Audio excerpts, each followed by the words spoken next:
Tu penses que souvent un breakout, ça va être un bon signal pour rentrer? Eh ben, regarde ça. Donc là, comme tu peux le voir, on a une sorte de résistance. Donc tu vois que le marché, à chaque fois qu'il est revenu, tu vois, sur ce niveau, boum, le prix est rejeté, il revient. On rejette encore le prix et ici il revient, on rejette. Donc tu vois, c'est cette sorte de breakout, de cassure de plus haut qu'il faut se méfier parce que souvent c'est un piège. Donc là, on va regarder un petit peu, vous voyez, comment le prix réagit. Donc vous voyez, là par exemple, voilà, on a envie, vous voyez, de rentrer sur le breakout, mais quelle confirmation il y a? Pas grand chose, il n'y a même pas d'OB, de déséquilibre. On voit très bien que c'est du fake.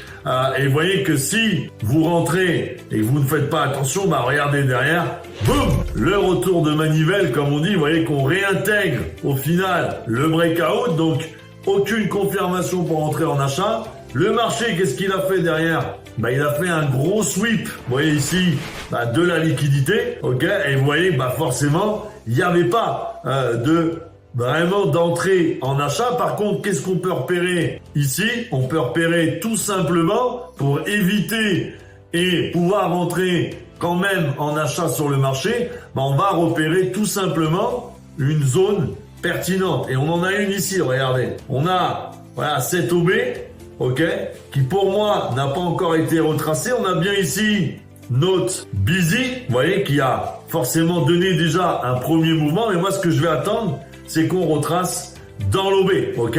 Donc vous voyez que le but, c'est vraiment assez simple, mais c'est toujours d'attendre une confirmation solide. Regardez ce que fait le marché. Il revient tranquillement. Voilà. Ici, qu'est-ce qu'on va faire?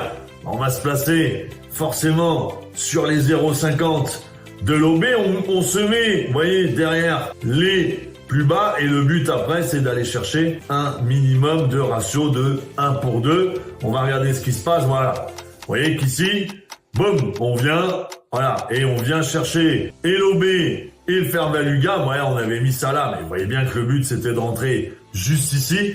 Et vous voyez que c'est bien plus confortant que de rentrer sur une résistance, une cassure de résistance qui ne va même pas tenir, parce que derrière, on sait très bien que la smart money va reprendre de la liquidité pour faire chuter le marché. Donc soyez logique, vraiment, ne vous faites plus avoir par ces faux breakout et attendez bien une bonne réaction sur les plus bas. En plus, on a une chance de faire un meilleur ratio en rentrant plus bas qu'en rentrant aussi haut en achat. Mais le but, c'est toujours la patience.